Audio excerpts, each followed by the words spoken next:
Déclaration unilatérale du Front zapatiste de libération de l'Infomanistan.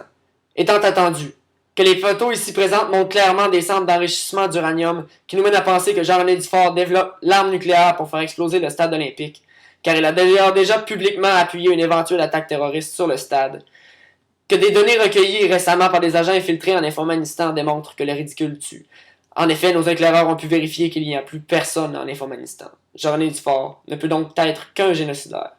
Que tant qu'à envahir l'Irak, aussi bien le faire pour du logement social.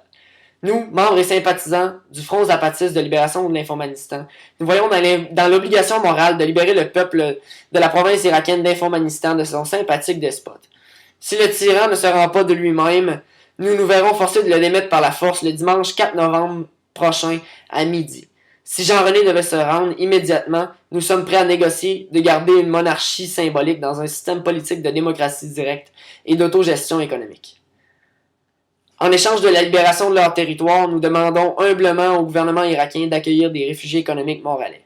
Il peut paraître ironique qu'une nation riche comme le Québec ait des citoyens qui demandent l'asile en Irak, mais cela ne change rien au fait qu'ici même à Montréal, des gens dorment dans la rue alors qu'il y a des maisons vides qui perdent de la valeur quand elles sont inhabitées.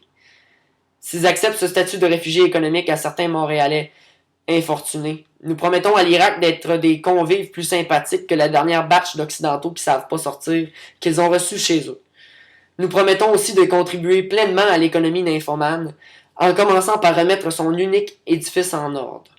Nous demandons aussi l'assistance de la communauté internationale et principalement montréalaise pour nous aider à retaper la maison et à y établir une cuisine collective.